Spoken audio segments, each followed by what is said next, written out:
पांडे।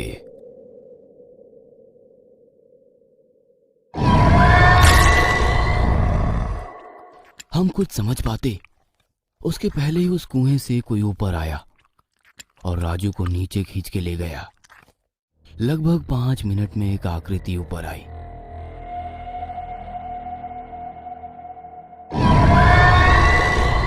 और उसने हड्डियों का ढांचा बाहर निकाला और उस अजीबोगरीब आकृति फिर से उस कुएं में चली गई।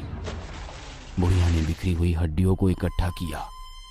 अब बूढ़ी औरत ने पुरुषों को इशारा किया और करण को आगे लाने के लिए कहा। वह वापस गई और कुएं से एक बाल्टी खून लेकर करण को नहलाया।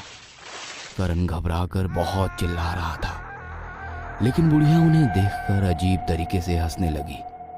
अब करण को उन्होंने राजू की जगह पर उल्टा लटका दिया। अब हमें हमारे जिंदा रहने पर शक होने लगा।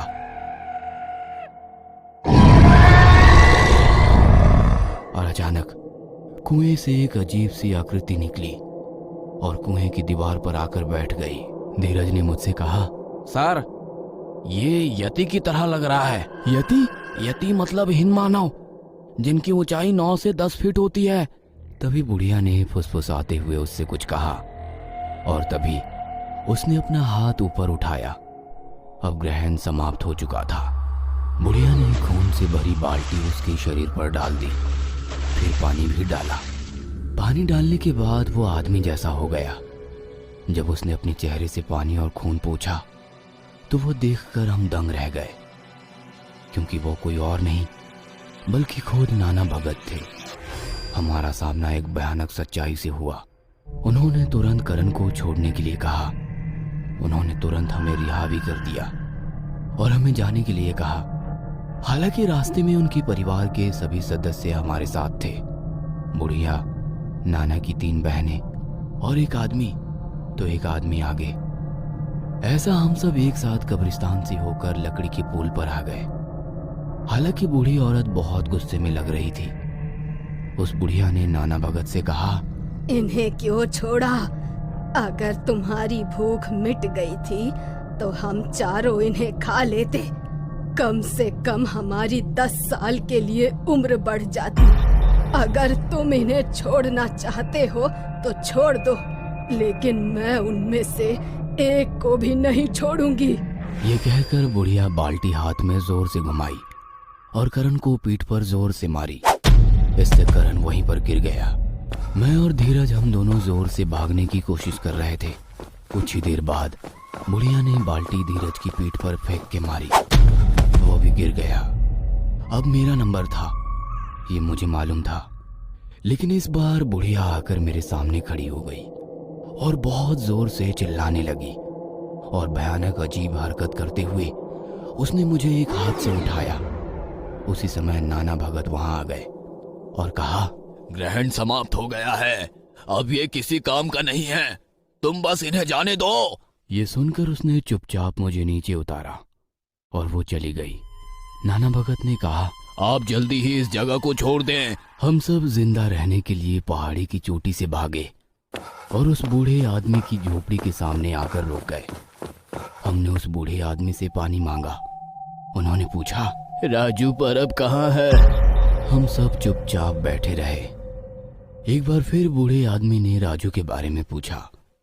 अब सच बोलने के अलावा कोई चारा ना था। हमने उस बूढ़े आदमी को हमारे साथ घटी घटना के बारे में बताया। तब उस बूढ़े आदमी ने कहा, मैं आप सभी से कह रहा था कि वहां मत जाओ, पर आपने मेरी एक ना सुनी। वो लुम्बिनी की बस्ती है।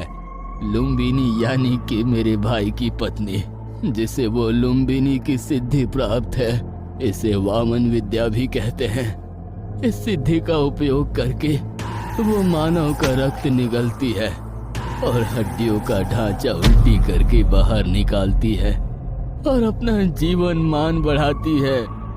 ये एक बहुत ही भयानक विद्या है। उस औरत ने पहले मेरे भाई यानी कि उसके पति पर यह विद्या आजमाई और उसे निगल लिया। ये 50 साल पहले की बात है।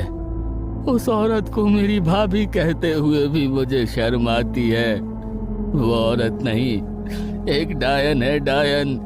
उसने एक बाबा से संबंध बना लिया था और उससे लुम्बिनी यानी कि वामन विद्या की निगल कर उल्टी करने वाली विद्या सीख ली और उन दोनों के संबंध के बीच आने वाले मेरे भाई को पहले प्रयोग में निगल लिया और ये सब मैंने मेरी आंखों से देखा।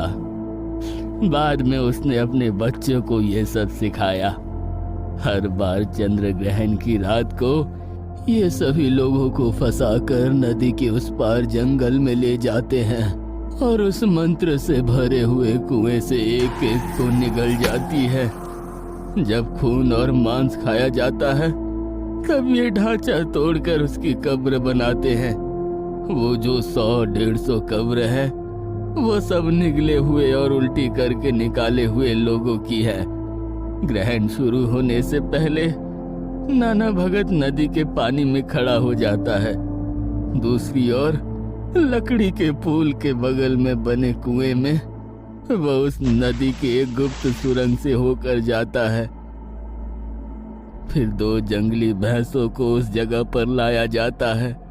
जंगली भैंसों को एक मंत्र द्वारा लकड़ी से बांध कर रखते हैं और बड़ी बड़ी सुई चुभाकर उसका खून पीते हैं और उन दोनों जंगली भैंसों को उस कुएं में फेंक देते हैं।